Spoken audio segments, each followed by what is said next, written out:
kama ulivyosema, tumshukuru Mheshimiwa Rais kwa kutatua hii changamoto.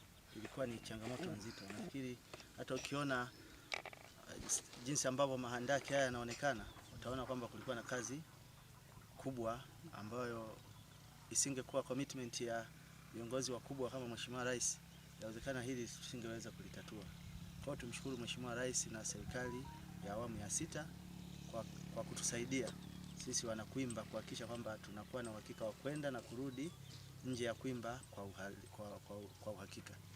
Lakini pia niwashukuru na wasimamizi TANROADS pamoja na mjenzi mkandarasi kwa kazi nzuri. Kwa kweli kwa ubora, zile standards ambazo mimi nazifahamu kwa uelewa wangu nimezifikia.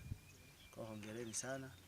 Muendelee kama alivyosema mkuu wa wilaya, kwa shawishi na wengine wafanye kama ambavyo wale wakandarasi wengine wanaosuasua.